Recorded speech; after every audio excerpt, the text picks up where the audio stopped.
this. I was like, I didn't think about finding him. I was like, man, this bitch ain't gonna never shut up.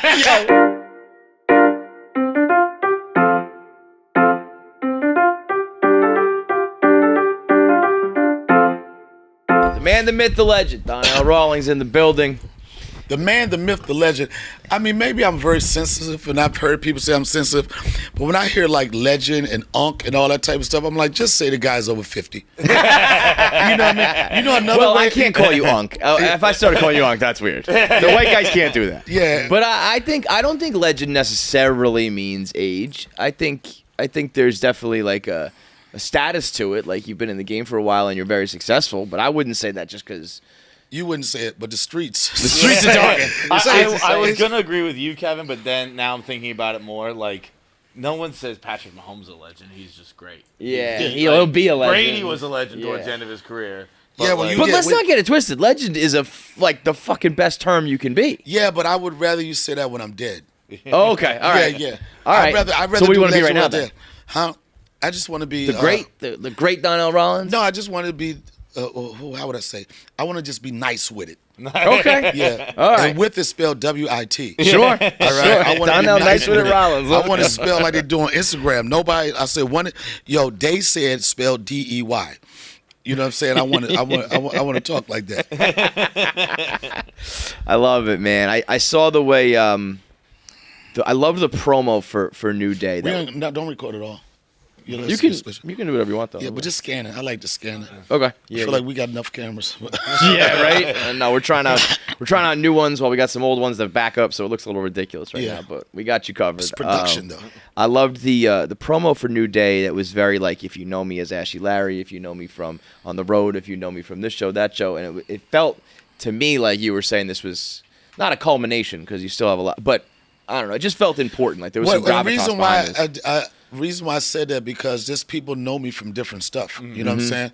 And like I think I've had a pretty decent career. Hell yeah, brother. but I'm like this, and because I know like all those other things, what a lot of people don't know me from is stand up. Yeah. You know what I mean? So I'm like this. If you're a fan because of those other things, and I really believe this, especially with my live performances, because a lot of times people say, well, he's good in movies, he's good in skits or whatever, but a lot of times that doesn't translate to a good stand-up.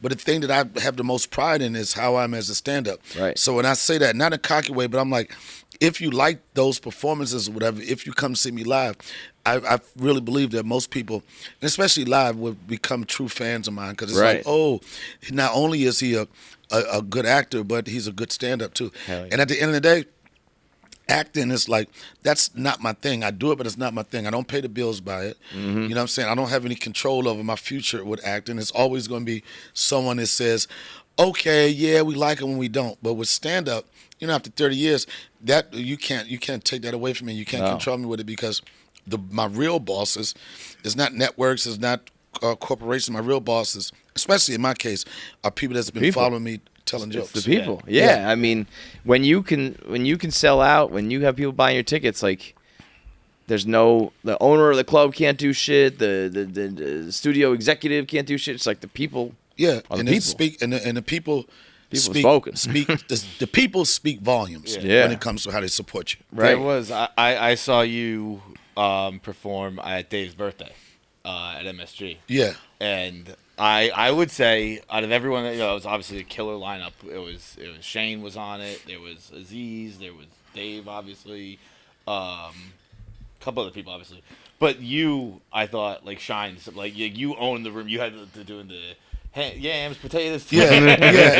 And I hadn't seen you. I wasn't super familiar with your stand-up work. And everybody that was on that lineup are funny in their own right. Yeah. But it's just something I just have, and they're all funny. Like they're all my peers and colleagues. But I just have a different type of energy when I perform. You know what I mean? And I've seen, not the case with this, but I've seen comics that have had like good careers or whatever. Then they get to a point where they stand up where it's just like, oh, I'm getting a check. I'm just gonna phone it in. But every time I go on stage, I really feel like I'm going on stage with the same anticipation and energy as when I first started doing comedy. Yeah, that was noticeable. Yeah. You could pick anything for. I know a lot of people in the entertainment industry are like, I don't care how you know me, as long as you know me. Right. If you could pick one thing, it's stand up. I would like for them to know me from that, but I know that because of being a part of such a iconic television show, it's going to be so hard to remove people from where they was kind of first introduced me to. Yeah. Well, I was introduced to them, and that's through this Chappelle show. But at the same time, I keep grinding, man. You know what I'm saying? It's like, I hear people like, oh, yeah, he fell off. Yeah, it's unfortunate, but sometimes we pay attention to the negative more than the positive. Always, and man. It's like, human nature. It's like, oh, he fell off. I'm like, okay, do I apologize for being part of one of the greatest sketch shows in the history of TV? Do I run away from or get upset when people call me Ashley Larry? But again, to your point, as long as you can identify me from something, I'm cool with it, because me knowing that person from something, it means that, guess what? You'll buy a ticket and you'll come see me perform. Yeah. Dude, we've talked to a lot of people. We've been very lucky to talk to a lot of successful people who have had an iconic role of some sort. And almost to a man or to a woman, the people who embrace it and are cool with it are like the ultra successful people. Yeah. And there's been a few people along the way who we've talked to who are like, they're resentful of it. And they're like, no, don't call, like, we're not talking about that in the interview. Don't bring this up. Please don't call me that, or whatever it may be. And it's like, bro, that bought you a mansion. That put you in the ability to do that next thing. But not only that, you keep grinding until you find the next thing that does that. Right. You know and also, I love the like fall off. It's like, listen, if you were on the Chappelle show, anything you do after that for a little while is not going to be probably as high as the fucking most iconic, sketch show of all time. So, but going back to there's levels to this earlier. It's like we do focus on the negative stuff. I know I'm guilty of it. I could go through comments, and I know we're not supposed to read the comments, whatever. I could go through comments, and I'm getting like, I love you, you're the greatest, I love you, I love you, I love you, I love you. That's like 200 comments. And then you get that one person that's they trying to trick you, like, it was trash. And my whole day, I'm trying to figure out how I'm going to attack and just wound this person, And I know I got to get better at that, because I've heard it said, like, when you're on your come up, whatever, it's always going to be negative people that's always want to bring you down. And I know I got to figure out not to get triggered and don't engage in stupid stuff. Come on, Unc. Yeah. Come on, Unc. You can't be listening to that That's shit. what an old man's supposed to say.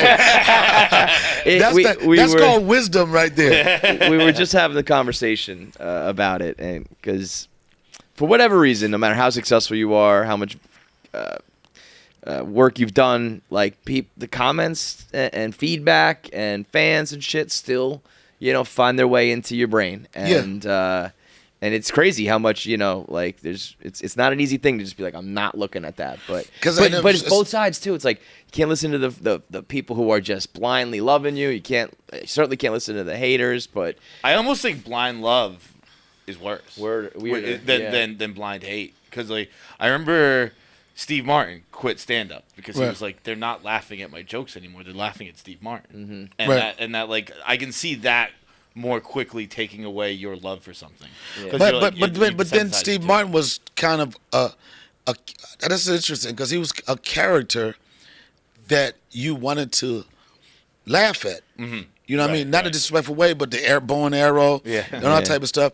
And that that probably overshadowed his joke writing ability. Mm-hmm. But we all go through different phases in our career. Like, we kind of too critical of ourselves. And for me personally, what I try to do is just, every time I go on stage, I just want to have fun. Mm-hmm. As much as I want them to laugh, I want to laugh on the inside too. I want to feel good about it. I want to feel good that I wrote a new joke like the night before and it worked, and just keep on putting the layers on it. But it's kind of tough. Comedy is fun, but it's very stressful and depressing. And people are like, why is it comedians are filled with so much drama?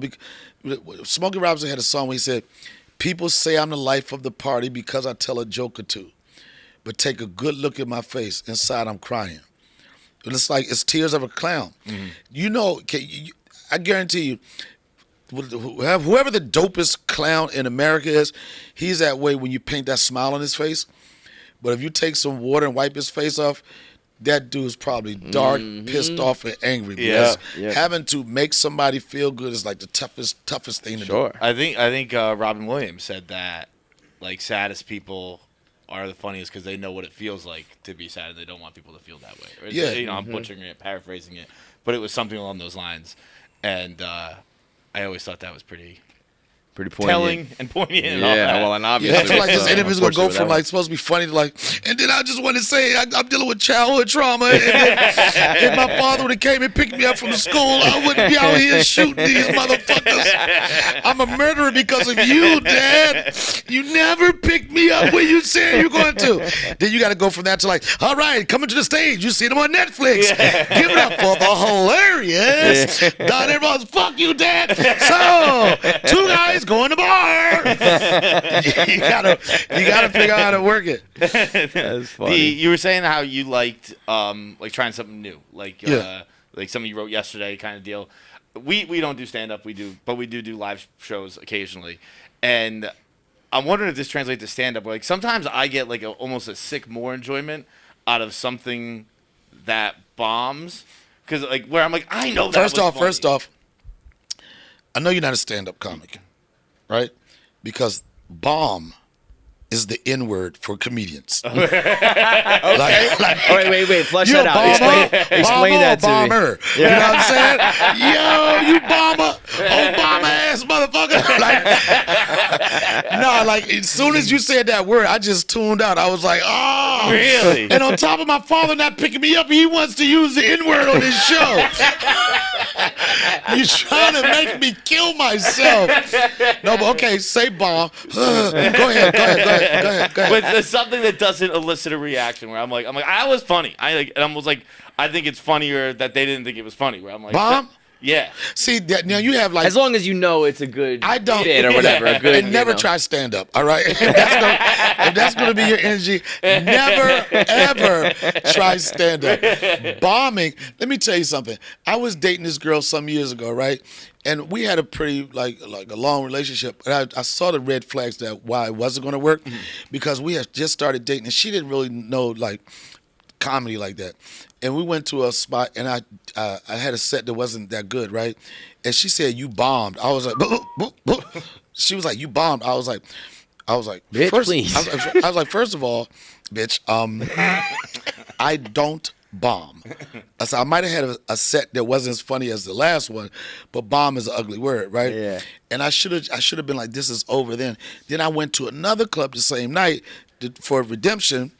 And I took another hit, right? See, I didn't use the word bomb, right? Yeah. I took another hit. She said, you bombed again. Needless to say, that relationship didn't work out. But I shouldn't have ignored it. Yeah. But, you have comics, and I call it, you have comics that are so used to their set being like, it's hit or miss. Mm-hmm.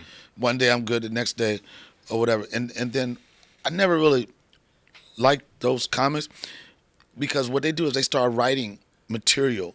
I call it bombing material. Mm-hmm. Bombing material is like this.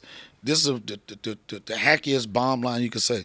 Well, I thought that was funny. Mm-hmm. Yeah, but your opinion is not important right now. It's those people that's listening to it or whatever. But that's a tough one for me. And I've had some sets that weren't, I just so against the word bomb. Like people like, so you remember the first time you bombed and everything? And I don't really remember that because it's like if I have a bad set, usually it's because I'm in a situation that don't give me the opportunity to win. Like I'm in a bar situation where it's a microphone the cord is 2 feet long. I'm in the dark. The mic is not working. Half the people can see me, half of them can't. But straight up in front of an audience where I got all the things to make it work, it's kind of hard for me to not have a good set with that. So walking in, you're like, it's either going to go well or bad? I never feel bad.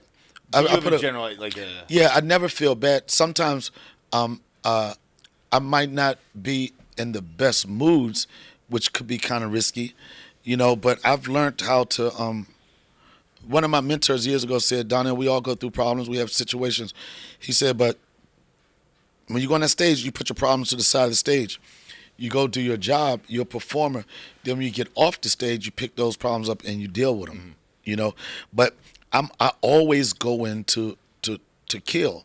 Yeah. I never have like what if, whatever. Sometimes I might have a situation where I'm not in the best mood, so it's going to take more work. But I always go in to try to murder a stage. If you walk in somewhere where you're, so to speak, set up to fail, where there is a 2-foot microphone, where you're in a bar kind of deal, how do you choose to attack it there? Experience can help you with that. Yeah. I'll give you an example. When I first started, I used to do all like the go hard rooms. Like I was on the chitlin circuit. It wasn't like he's performing at we call it the black circuit, whatever, the underground.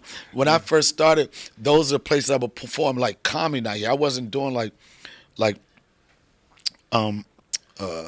if you want to say the premier clubs, but going back to the experience part, I've had so many situations of when things go bad that I know how to handle those. Mm-hmm. A couple weeks ago, when my special dropped, right, and I was on a super high. My special came out. It was in the top 10 for like 5 or 6 days. It started when it first came out, top 2.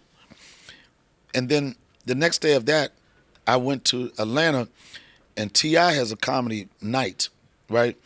And it is the most hood comedy. It took me back to 1999. And when I say that, they had the margarita machine going. It was people that was ready for a rap battle, not comedy. It was dudes trying to pick up chicks and all that. And most people have been like, I don't want to do this. I'm too big for this. But I felt it a challenge because it took me back in the time when I used to do those. Yeah. And I assessed the whole situation. I was like, there's no light on the stage, right? I was like, but the advantage I have is I got a cordless mic. So if there's no light on the stage and there's light everywhere else in the room, I'm not going to stay on that stage. And I also know about rooms like that. People try to get out on you if they can't be seen, if there's no way for you to engage or see them. It's like walking around with me with a microphone in a comedy situation. It's like walking around with a gun. Mm-hmm. Like what? People are totally different when they know you can get at them. Yeah. You know what I mean? Like they're like, stay right there. When you're like, oh my God, he's coming close to me. He can see me. And then experiences have taught me how to deal with some of the worst situations. That makes a lot of sense. Like I know. What was? I'm sorry, please. No, I'm just saying that's like that. And every other comic before me, without the experience, they were like doing 2 minutes of like, okay, I'm gonna get out of here. They were just throwing the towel in. Mm-hmm. I felt it to be a challenge, and I knew I had to rip because T.I. he know this room is not a room where a motherfucker does 45 minutes. Yeah. Right. Right. And this is after 11 comics going. He was like, yeah. The show started like 8:30. I get there at 8:30. He said, you going to do 45 minutes? You going to go on around 11. I was like, you ain't getting no motherfucking 45 minutes out of me. I was like, you'll get a hot 20. And if things go, I'll push it. But I was like, I know. I was like, I knew what I had to do, and it was mission accomplished. Yeah. And I felt better about ripping this hood room than going and standing up 12,000 people in the arena. Really? Why is that? The reason why, because when you go to an arena show like that, and I don't do arena by myself or with Dave, those people come to that, they spending good money, and they are out to have a good time. Mm-hmm. They want to laugh. This spot is like, fuck you, motherfucker. Mm-hmm. Where my wings at, bitch? I said fried hard. You know what I'm saying? Yeah. It's more challenging. You can captivate that crowd. Yeah, and it's like, right. And I know, and that's how I started. Like, even when I started working mainstream rooms, people I remember one time, one of my friends, Angelo Lozado, he passed away a couple years ago. And you know, the big deal in the comedy club, the mainstream, is you got to get past. Mm-hmm. And the way you start, the level you start at, the first thing, if you're introduced to a club and they don't really know you, whatever, if you get a break, the first shot you get is called the check spot. You know what the check spot is? No. The check spot is the time that they drop the checks. Oh, yeah. And they pay up. Yes. And it's crazy then. Because you go from people like laughing, ha ha. $80. What the fuck? 2 drinks, $80. Fuck them jokes. I didn't drink all that shit. And you like this? My name is $80. And it's like it's a very tough spot. But that's what. And they look at it like, if you could work the check spot, then now you could graduate to the next level. Okay. And Angela Zada, I'll keep it real. We worked the ghetto, the black rooms. I'll just keep it real. We both worked in black rooms, but he had. I remember one day he was like this. Oh my God, he was nervous as hell. He was like, man, I got to do the check spot. I'm like, the check spot? I said, you do black rooms. I said, the whole night is a check spot. Like, the whole night. That energy's like, fuck you, you know? And he was all nervous. And when I said that, he had some calm. He was like, yeah, you're right. The rooms that we work, it is that I'm talking about we work rooms where the host, before they bring you on, is like, he's saying stuff like, all right, in the back, y'all got to get quiet, listen up. You know, you need music and everything. But you do the white clubs, boy, I felt so safe in white clubs. Man, because there was like, even the intro was like, you've seen him around town. It's all calm. It's like, and like black clubs, we need music.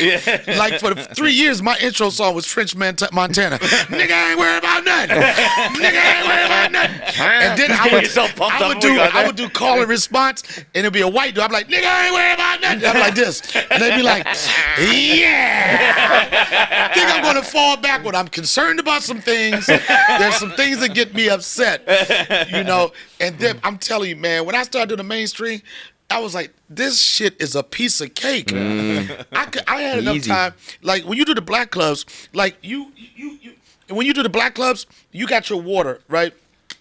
You got your water on stage, right? You so much paying attention, you don't get a chance to quench your thirst. You're like, so look at this motherfucker right here. Okay, all right, wait, okay, look at this. Your mama's so, you don't have no time to drink your water. You do the white clubs, you can do a joke, you be like, and he comes in the door. Yeah.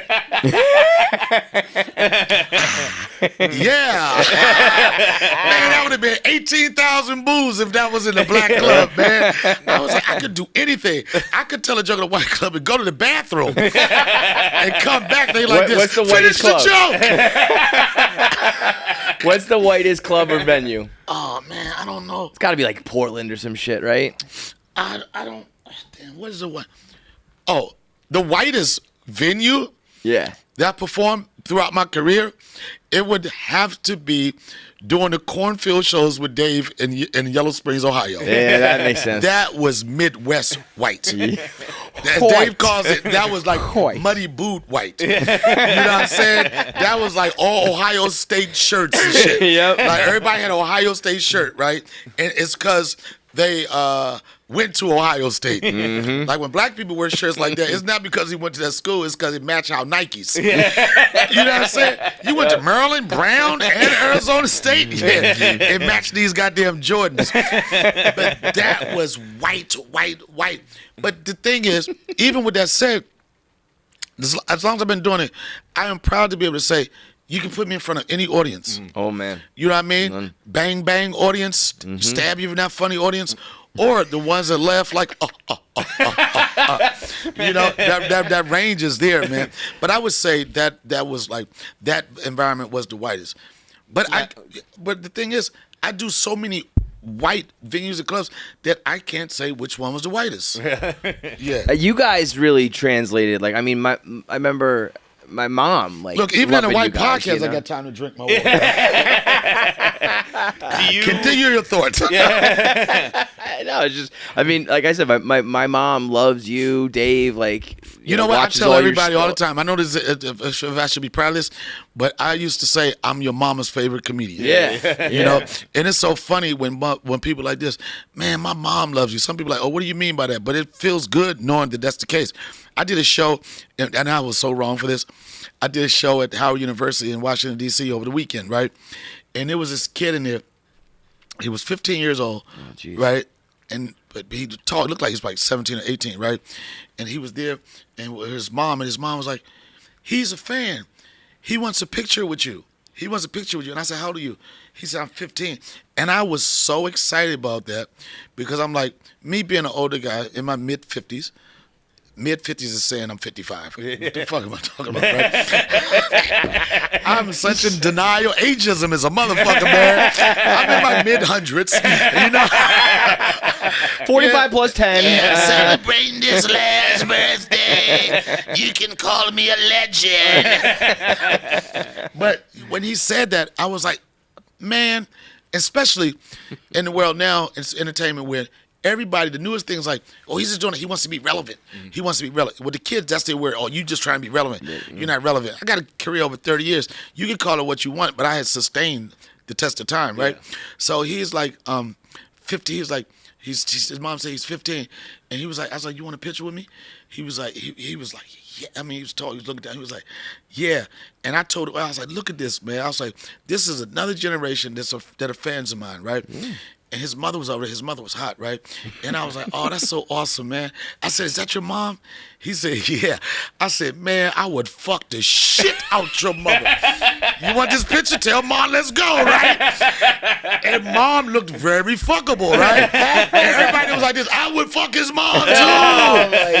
But he did. I think he was ready to sacrifice his mom. White kid? A black dude. Black dude. But it looked like he was ready to sacrifice his mom. He looked at mom like, yeah, I want the picture. I want the photo. And even like, man, this guy was a super fan. And this is why I know, as I talked to him later, he was a super fan. And I did a meet and greet or whatever. And I was like, oh, man, where's the little kid? The tall kid. I didn't get a picture with him. Then he came back to get the picture, right? Like, that insulted his mother. She took it. It was funny or whatever. Yeah. But he came back, and then I was like, this is why I knew what the connection was. He said, my dad is a huge fan of yours. And I wanted to say, well, not after he see this tape, he won't be, right? But it just made me think. Like, I hear so many stories like, you know, my dad introduced me to you. You know what I mean? And that was like a cool thing, you know, cool thing to be like telling your son. You know, he probably was like 9 or 10 when he introduced. There was no profanity in the Chappelle Show or anything like that. Yeah. But it was just something cool to be said about, yo, I used to sit down with my dad, and we used to watch your stuff with my dad. Translated. Dude, when I went to Chappelle's birthday, I went with my dad. Yeah. And we had a great time, unbelievable. And then Travis Scott started. And you want to know what me and my dad look like trying to vibe to Travis Scott? Oh, yeah? But you can just vibe to his energy, though. He came out, I just saw him like maybe 3 weeks ago. Chappelle opened up a comedy club that he's done like comedy shows. And like he got this series called the Mic Check, right? Where it's just like the comedy club holds like 200 people. Like these private shows, almost something reminiscent of the Tiny Desk. Yeah. A very intimate situation. Sure. And Travis Scott, he probably was, I think he was playing somewhere in Columbus, right? Look, she hadn't been paying attention to anything I said. I said Travis Scott. She's like, all right. Right? And then it was interesting because you got these, like, it was a mixed audience in here, but I have so much respect for him as a performer because I know it was just a stop through. But that little stage he was on, man, he gave it up like he was performing in an arena or a statement. Mm-hmm. And to be honest, I didn't really know too much of his songs until I started hearing them. Like I'm not familiar with any of that, right. But I really appreciate the energy he gave up. Like you would not know the difference between that performance and then him performing in front of like 15 to 20,000 people. Yeah, at the Coliseum and shit like that. But did you? I know y'all was trying to buy, but did you connect with the energy of the room? Yeah, very, very. Like, I mean, as much as me and my 60-year-old white dad can. Right. So which way did your head bob? Because that's important. That's all we did. You go up? Did you go up or did you go like this? That's it, like that. Yeah, you got to do the Kanye. And I'm gonna tell you, no disrespect to Kanye, but all them beats you listen to not that nice. You know, but it's something about Kanye, and it just makes people when he hits this. Mm-hmm. You're like, oh shit, this gotta be hot. Wait a minute, I got whiplash. It's not that nice. And God, yeah. Dude, I was told a story over the weekend of a buddy who had worked with Kanye, and he had nothing but glowing things to say about him. And so it was a whole funny story about the night he met Trump and all that shit. And he's like, and then we get on a private jet after or something like that. And he goes, Kanye just sits down and goes, Kanye, battery low. And went right dead ass to sleep. I might have to steal that one. That was a good one. Unplug me, man. I had a question for you. For when we were talking about like how you ran black rooms and white rooms and all that stuff. Do any white comics stick out as they were good in black rooms? Right off the rip, Bill Burr. Bill Burr, really? Yeah, and I'm telling you, I don't care what anybody says. Bill Burr was destined to like superstardom and fame, whatever. But I'm gonna tell you what kept his edge. That he would do like the hoodest spots, and then do the easiest spots, or the one where it was more comfortable. And when we all started about the same time, and one of the clubs we used to work was the Boston Comedy Club, right? Mm-hmm. And I used to produce my own shows, the Black Rooms, right? And me and Burr were cool, and he would, like, I asked other white comics, you want to do my, are you crazy? People, one time I asked Patrice O'Neal came to one of my rooms, right?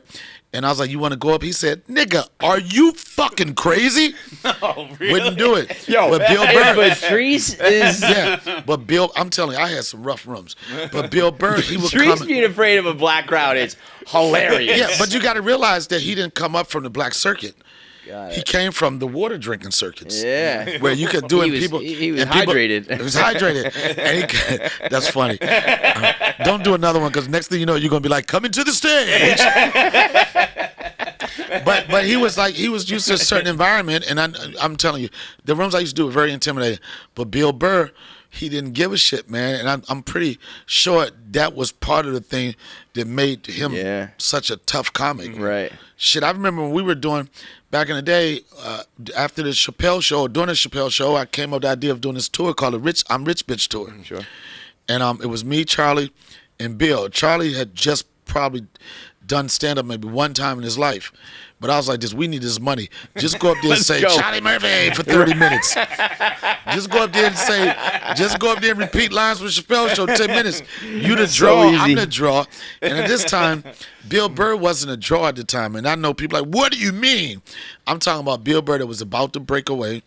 Bill Burr that had like limited role on Chappelle show. Still had his hair. Yeah, his whole hair. Before he was swimming in the milk. That's called interracial dating. Wait, what is that? You didn't know that? Dr. Umar. Oh, my God. First of all. Dr. Umar. Yeah, Dr. Umar. Let me say something. Well, according to Dr. Umar. Wouldn't she be swimming in the milk? Yeah, she was swimming in the milk. Right. Yeah, she was. And like me, I've been called a bunny hopper. Right? Because, like if you date white women, it's like this. And you got to say like, oh, brother over there, bunny hopping. So this was before Bill Burr. Bill Burr was swimming in the milk. We had this tour, and I was like, I could do the tour with me and Charlie and just find anybody from the show. Mm-hmm. And then like not do an even split or whatever, just give them like a base, whatever, and keep it moving. But I was like, if we're gonna go out, I really wanted it to be something that people remember, and I knew adding Bill Burr to it was going to make the show. I could have pulled it off as a bomb squad. So, and I know some questions that people always ask, well, can you follow this person and everything? But excuse me, I tell people, you want to talk about following somebody, try doing a 45-city tour where you're coming behind Bill Burr every night. I had no nights off. Yeah. And any night that I felt like I wasn't myself or in the mode, I knew the comment cards was going to come back. They should have let that white boy close. Right? I had some of those nights. Yeah. That was because I was partying the night before. Yeah. And I had some of those, but that dude is like so strong. And people always like, I don't want to go with so and so. I believe that you should always test yourself. Yeah, you should want that. You should always the minute that you start like stacking the deck so that you can be the star is the day that show gets it's a lesser show. So many people. That's why I really appreciate the relationship I had with Dave, because Dave know I kill stages, right? And most people, headlines at that level, they'll be like, nah, I want that first bang to be from me. Yeah. And Davis told me, he said, man, I know the difference when I work with you. He said, I mean, one time he said, God damn it, Donnell, you get one more standing ovation, you're fired. But I kept it going. I never got fired, so I appreciate that. Dude, the story you were telling on stage was amazing about how you did the special and how Dave was producing it. Yeah. And how you did it, 3 times total? 3 times. I mean, was that like frustrating, or were you happy to do it every time? No, because you had done it and you were happy with it, right? Yeah, like that's where it started. Yeah, like, I'm good, right? Of course I was frustrated, because like the first time I did it, it was right at the end of the pandemic. You know what I'm saying? And it was even hard to try to find a venue that would even hold us because everybody had these rules where we found this spot. Sure. Yeah. And the frustration came from like me thinking, not thinking, knowing I did the best I could do in that moment. You know, and the first one, he said he wanted to can it. And I was like, why did I go from a standing O to going crazy to you want to can it? And he said, Donnell, I can put you in front of him in the audience and you'll rip it. It doesn't make it a great special. And he saw a bigger picture. And he's always said, out of all the people that I'm producing, that yours is the most anticipated, not because you're the funniest comic, but because the relationship you have with the show. You know, it's like, and I knew that to be true because when I tour with him, right, and I do my own stuff, right, but it's nice balance. Yeah. And when I tour with him, like when they do my intro, they'll say like, you seen him on HBO's The Corner or The Wire, and you hear the crowd like, yeah, you seen him in Spider-Man 2. But the minute they say, but you fell in love with him as Ashy Larry, like, goes nuts. You was there. Yeah. Whenever they do that, yeah. you know, and that's what he was trying to get. I guess that's what he's trying to get to please those people. You know what I'm saying? Yeah. And one thing about his special, sometimes you think you ripped in the room from like people that could see you, whatever, but that don't mean it's going to translate on camera. At home, yeah. Yeah, Totally you've seen different some vibe. sets, like yeah. I've seen people perform where in that moment they ripped it, but then when you watch it, it's like, and it's a tough thing. I don't care what nobody says. And you got so many comments like, if I get a special, I get a special. Half of y'all motherfuckers, when they say action, you're not going to know what to do. You know what I'm saying? It's one thing to be in a loose, comfortable environment like a club where you know nobody is looking at you. It's another thing when you know you're doing something and it's Netflix execs right there. It's a person that could scratch it. You know what I'm saying? That pressure, and then you also looking at everything other comics have done. You trying to compare like, oh, I need to do this. And with this special I just did, I got a compliment or comment. Someone said, "That's the most Donnell I've seen Donnell." Like who I am in a club environment kind of translated with the special.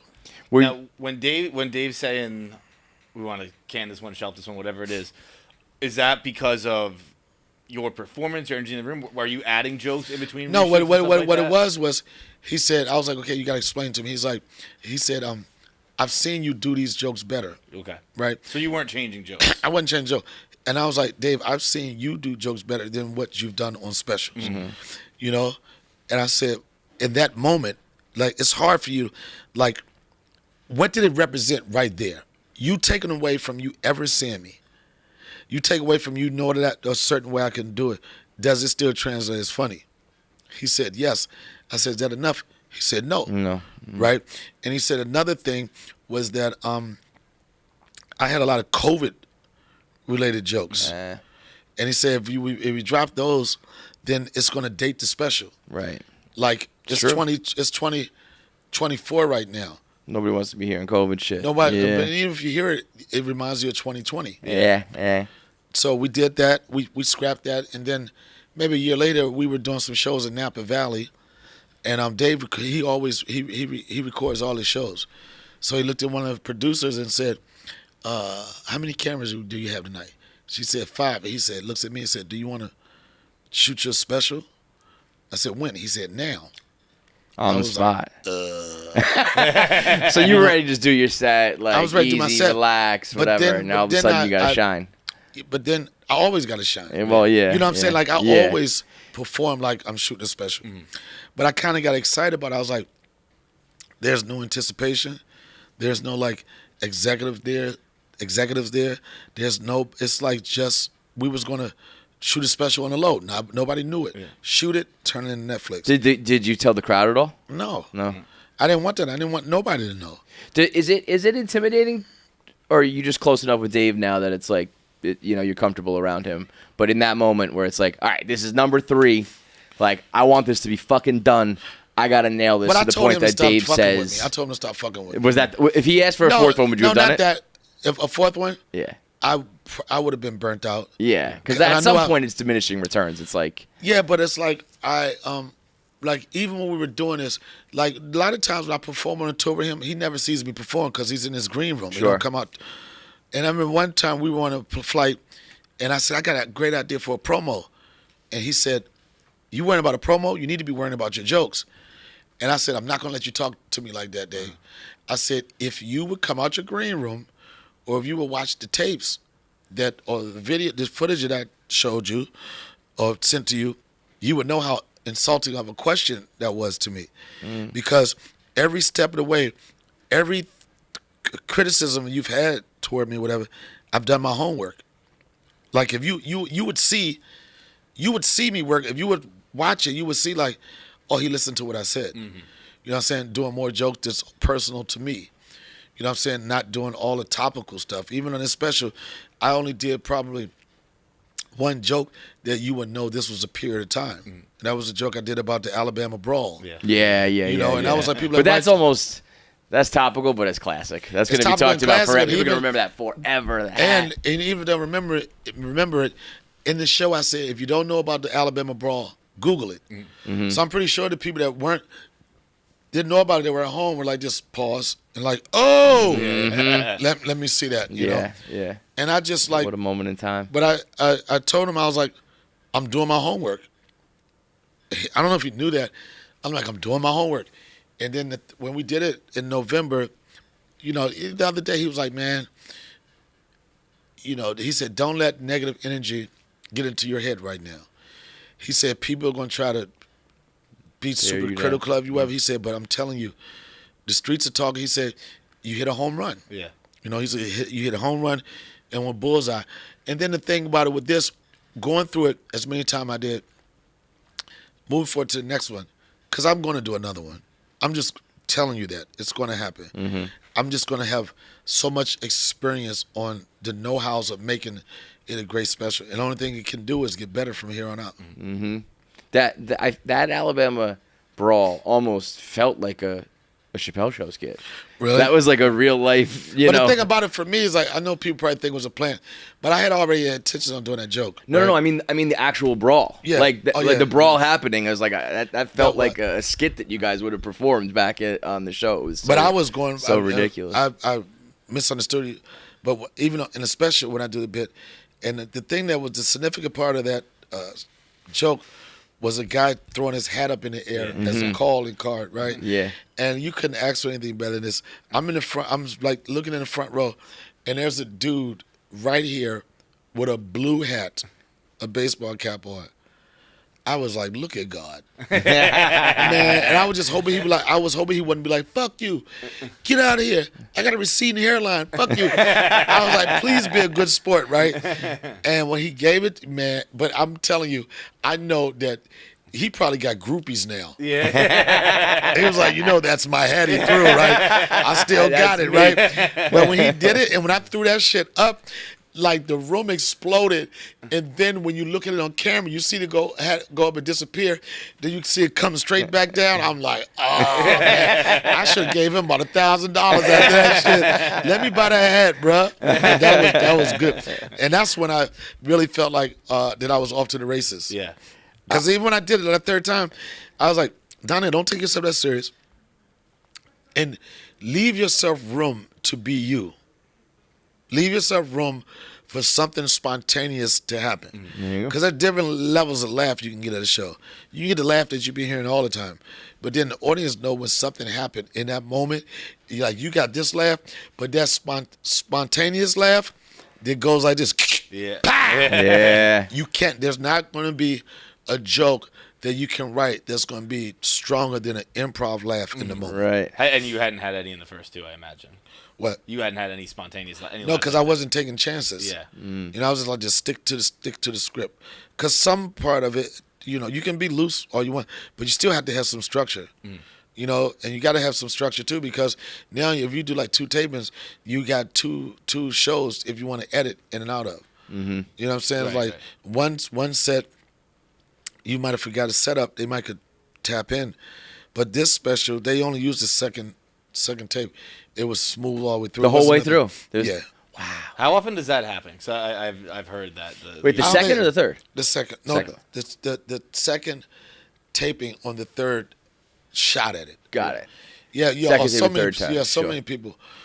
Like I don't like I always want to get a clean pass, because I think, like Chris Rock did a special years ago, where he did it in like 5 continents, right? Yeah, I remember that. Yeah. And I wasn't a fan of that because you can't feel the build-up, Like one joint, you can tell his energy was another way. The next show, you see like sweat on his head. Yeah. And it did, for me, it didn't feel like it was a comedy show. It felt like it was trying to do something super artistic. Yeah, Mm-hmm. I can see Like, that. Sure I was, want to yeah. do something outside of the box.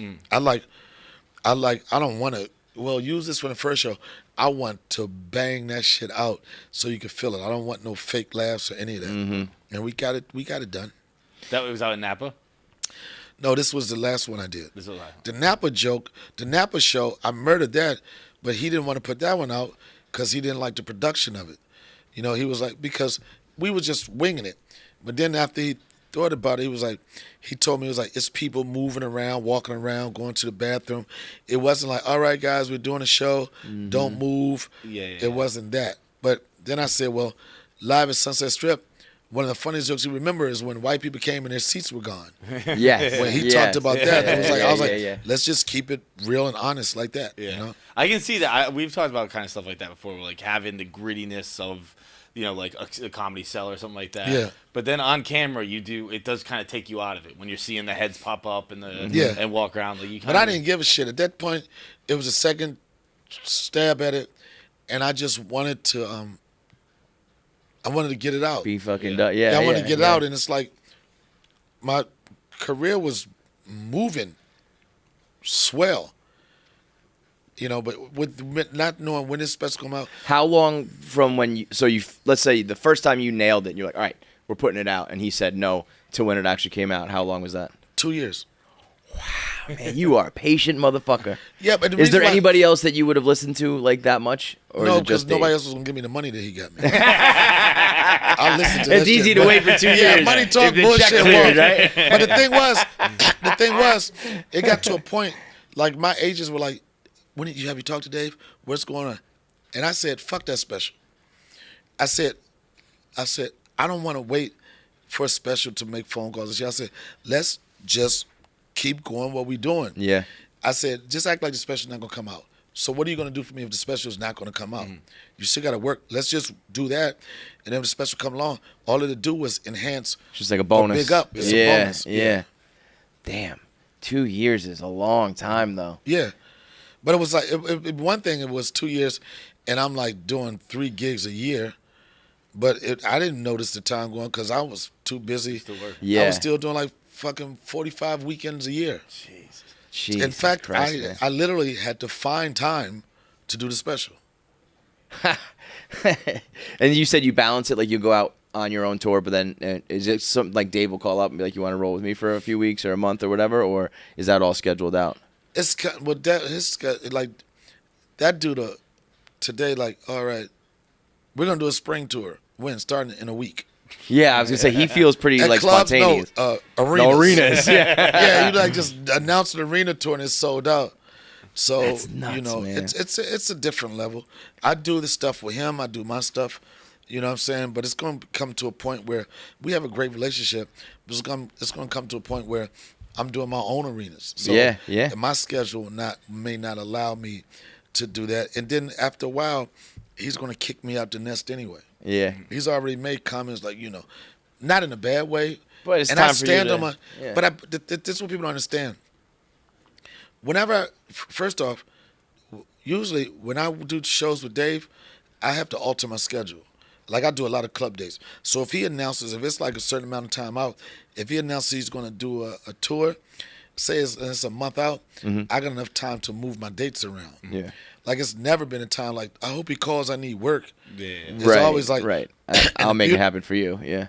And the beauty of his show is like, he'll do a show like Monday, Tuesday, Wednesday, not the typical comedy nights. Yeah. And usually those Late shows don't night. conflict with my schedule. And so I'm Right. like, oh shit, I can do 3 of these shows and then go to weekend and do my stuff. It was like it was a beautiful thing. But it's definitely a balance. I saw a headline the other day. I don't know if you saw this about the Chappelle show. Dylon from from that skit said that ruined his career. I don't necessarily believe that's true. But then again, like what you got was the headline. Like he had a story before that, he explained it, and after that, yeah. You know, I can understand. Like I don't think it could ruin your career, but you got to learn how to pivot. Right. I was gonna say, if anything, like that was, you know. But he pivoted. He came out. He talked about that too.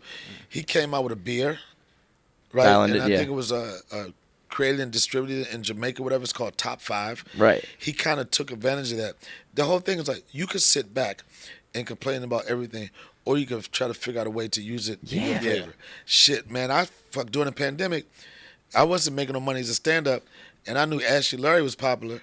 I was selling lotion. I sold $45,000 worth of lotion in 3 days. No way. Yep. Just like Ashley Larry lotion. But I did Rogan's podcast too, so you know that. Yeah, of course that helped. I could have sold myself on that. Was Chappelle's Show big in the pandemic, like as a rewatch sort of thing? But it's all people. I don't know if you know what. I think so. Reason why, because I think at this time it had shifted from Comedy Central to Netflix. Yeah. And he even said it then. He was like, because you had to have the DVDs or whatever to watch it back in the day. But it was like, it's going to be a different audience because now it's people getting introduced to that show that was like, that never saw it. Ashley Larry lotion is so good. The Dylon thing, I actually watched the video. I watched it. I started it thinking like, oh man, that sucks. Too bad for him. And then as I watched his explanation, I was like, oh, he's taking no responsibility at all. That's what I'm saying. Because he kept saying he's like, I never said that. The Dylon. He's like, I never said that. And I was like, well, no, but it was a joke based on how you were acting on the show. So it's not. It didn't come from nowhere. And then you could just like the smart people will figure out a way to figure it out. Yeah. Right. I mean, but it's also to even say figure it out makes it like shout out to Ali. As a negative way. It's like that was all good things. Like you're on the Making the Band show, they're talking about it. It's all good stuff that you need to roll with. Have a sense of humor about it. I'm pretty sure that he did not have a problem when he was going to clubs and chicks want to give him some pussy because he was Dylon. Yeah. All right, who are you gonna fuck? I know he was like Dylon. It's just that with any situation like that, it's usually when the heat falls off now, and it's like, oh, it was so bad for me. Exactly. Right. Yeah. When that dries up, it all becomes a negative. It's like, I don't think so. If it dries up, it's because of Dylon. I know. I remember I would see him out in different places, and he was all about the Dylon. Yeah. He was all about it. But I mean, I've no shade to him, but I don't know anything else he's done. So it's like, it's not like he had some other career, and he was like, enough of that, guys. It's like, you were Dylon. Yeah. Make that shit work. Fuck that. You can call me Ashley Larry to the day I die. I don't give a fuck. Who wrote Ashley Larry as a good character? Was that? Well, it was partially written. The character was just a dude that was wearing boxing shorts and dress shoes. But when I was doing the show, I was like, they don't give me a lot of lines. So physically, when you first see me, I gotta be popping right off the gate. Yeah. Like, as soon as I come on, it's gotta be like, and I was like, I want to be so ashy that I could write how much money people owe me on the side of my leg. Right? I didn't tell anybody because I knew they wasn't gonna let me do it if I did it. So I went to makeup, and I told them to give me some baby powder. I put the baby powder on. Had the robe on. I mean, it was head to toe, right? Yeah. I had the robe on, and as soon as they was like, all right, you going to set, I took that shit off. They was like, what the fuck? I was like, let's just shoot this shit. And then I told them, the last minute, to give me some baby powder, right? I was like, I want to blow some dust, right? So I'm going to tell you, when I shook they didn't know what was in my hand. When I did like this and blew that baby powder out, it was night-night. Yeah, it was over. It was like, That's amazing. Night-night. It was like, brilliant, we dude. got one. Yep. That's great. I mean, so like in that moment, if you don't choose to do that, the baby powder out of the hand, like who knows if that even hits, right? Well, I didn't even really know because you can't really tell how the sketch hit until you do your wraparounds when they actually show the sketches. In your brain, you can say it was funny. Yeah. Mm-hmm. But when they do the wrap rounds, when it really hit. Like, but in that moment, I was just in the zone. And I remember Charlie had his ski mask on, and he looked at me, he said, "Motherfucker." I said, "What?" He said, "Do you know what the fuck you doing right now?" I said, "I don't know." He said, "You killing this shit." Yeah. Wow. Because that skit it was the first time we had, where Eddie Griffin was on, it was the first time we had anybody do a skit outside of our little crew. The gang, yeah. Yeah. Well, was that World Series of Dice? Yep. Yeah. And that sketch was, you realize, I probably said 2 words. Yeah. That's all it It's takes. like Darth Vader, where it's like, you had 2 minutes of screen time. Man, and it was, made it was the most written, of it. It was written for Leonard Washington, Grits and Gravy, Yeah. to pop. But the camera don't know who the sketch was written for. Yeah. Right. Only the actor does. When you look back at that, do you think, goddamn, I'm talented, or goddamn, we were lucky? Like, I don't think it was anything. I think we were lucky that when that show came out, it was at a time when people wanted something different, yeah. something innovative, something that was just not the regular. But it was talent, and not just with the. But I don't mean the show as a whole. I meant specifically that sketch, because you were talking about how like so much was kind of not ad-libbed, but like kind of like spontaneous. Where you're like, you know what, fuck it, give me the baby powder. Like, do you think that's more luck, or do you think that's more talent? It's talent. It's talent. Yeah. And then having the balls to try it, because I stopped, like, so much stuff when I did on that show, it wasn't on a script. But I was lucky enough to be with a crew that's like wasn't all anal about, you got to do it this way. It was basically, if you did something and it ripped, Yeah. Good. we was keeping it. Yeah. What's your favorite skit?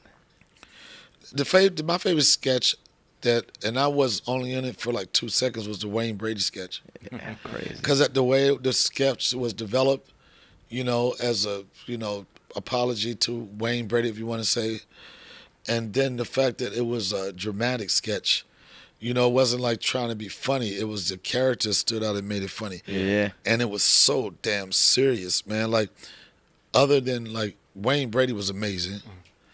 I know he doesn't like to talk about it anymore. Really? Why not? Because he's one of those guys that have had a stellar career, like a huge resume, professionally trained or whatever.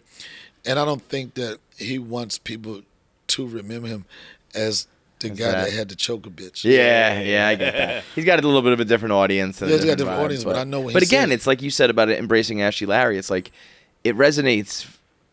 If it resonates, it resonates. If that's what people remember or I know when he said that it's- shit, that skit gave him instant street cred.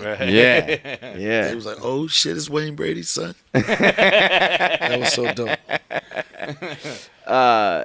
So, the special. What's the A New Day? What was the inspiration behind that?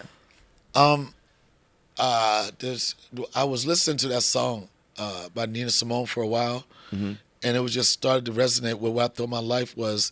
I thought this special was going to be a new day. I think it was like it's like elevation from even the way I was dressing prior to the special, and I just connected with that song, Birds Flying High. You know how I feel. Breeze drifting on by. You know how I feel. It's just something about waking up, feeling like this is the start of something different. Which is crazy. Like, what'd you say? 30 years in? Yeah. 30-year career, and you're still feeling like it's new. I told somebody the other day. I said I feel like being in my mid-50s, I feel like I'm about to blow up. Yeah.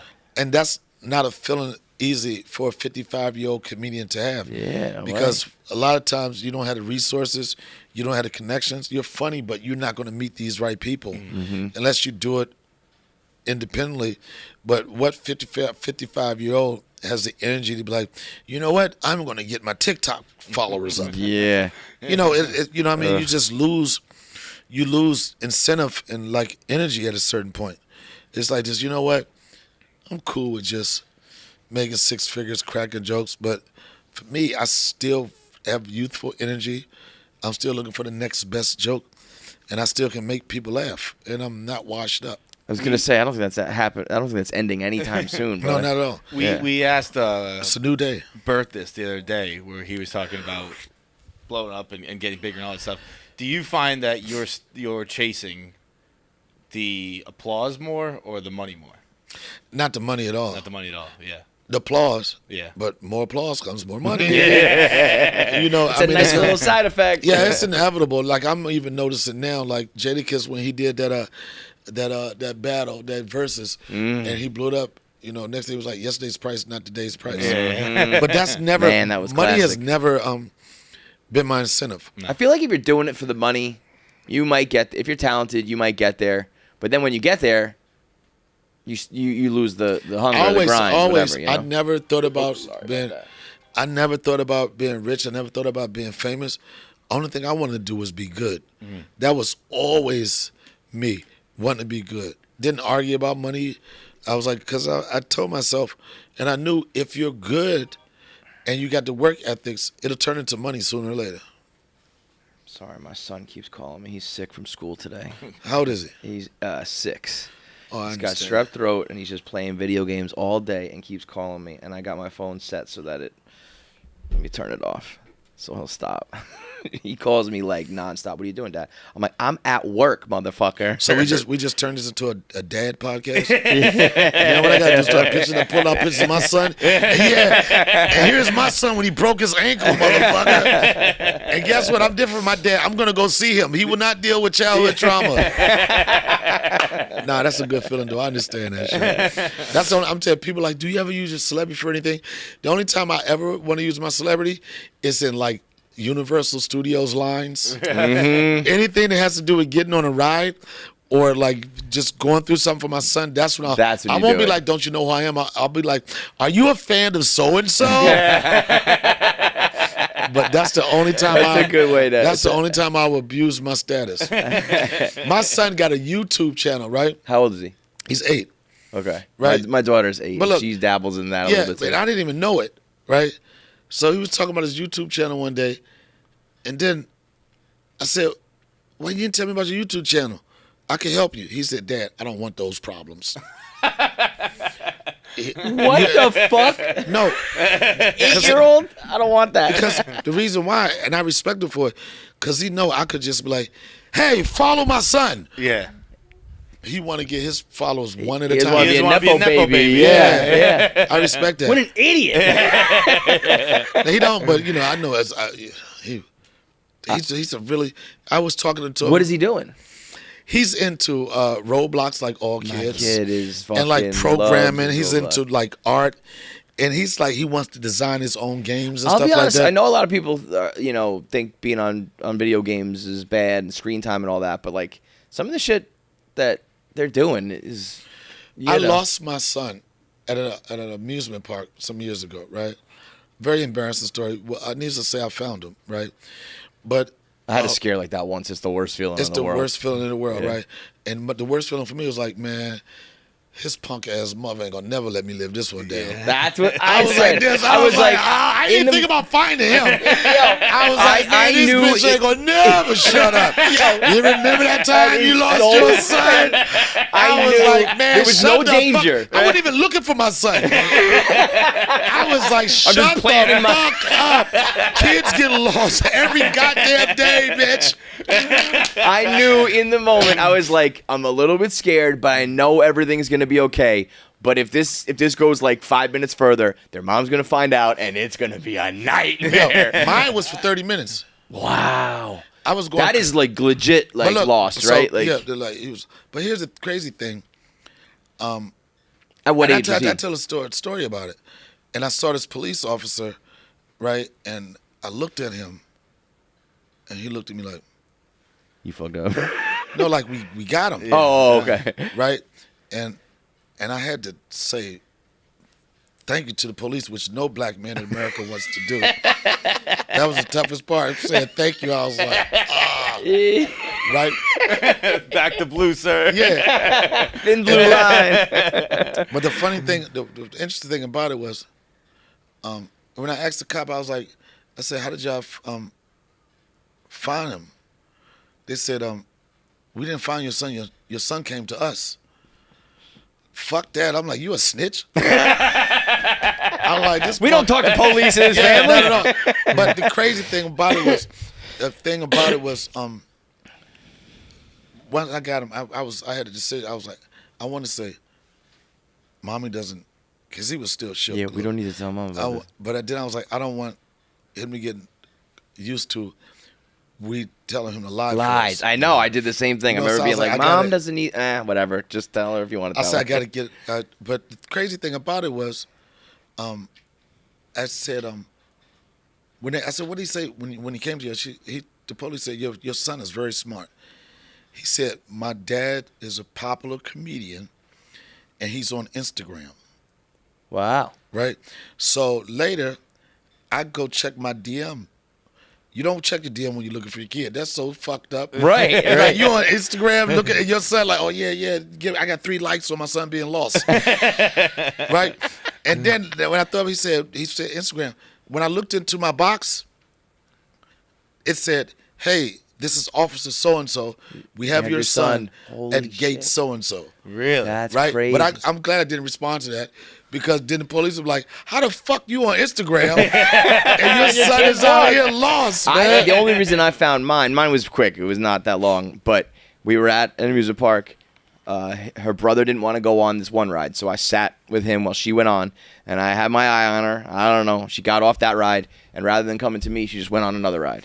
And I start panicking, and a fan of ours who recognized me, and I posted my kids on the internet sometimes, I had saw him earlier in the day. We said hello. He was like, oh, I know your kids from Instagram. I love your work, whatever. We go our separate ways, and then he saw me, like, panicking. Freaking out. And he goes, are you looking for your daughter? She was just on the teacups with us. And I was like, thank you, man. My son had a bubble gun machine. Mm-hmm. He was shooting bubbles all over the place, right? And he blew his load because I knew where he was, like bubbles, right? And then when he first got lost, I was like, look for the motherfucking bubbles, right? But what happened? The motherfucker blew all his bubbles the first 3 minutes. You told him not to, right? You told him to make those bubbles last. I was like, stop with all those bubbles. I was like, this is gonna be easy. Look for the bubbles. And them bubbles, that motherfucker was gone. It wasn't no more rides after that shit. That was the quietest ride home ever. That's amazing, dude. Well, I mean, the career is already legendary, if I may say so. But the fact that it still seems like you got a renewed or still a very eager, hunger. Yeah, I mean, at the end of the day, man, admirable because it's at the end of the day, we're just trying to get that legend status. Yeah, brother, and die, and then die. Jackie, could we do Answer the Internet, you think? Yeah. Do you have time to just shoot a quick YouTube video next door? Mm-hmm. All right, cool. So, A New Day is the special on Netflix. New day, a new dawn, a new life for me, and I'm feeling good. It just continue to watch it. That's what I'll say. Amen, bro. Thanks so much, man. Thanks. All right, thanks for watching. Make sure you subscribe, like, and leave a comment below. Click that button. Or I'll cut off my finger.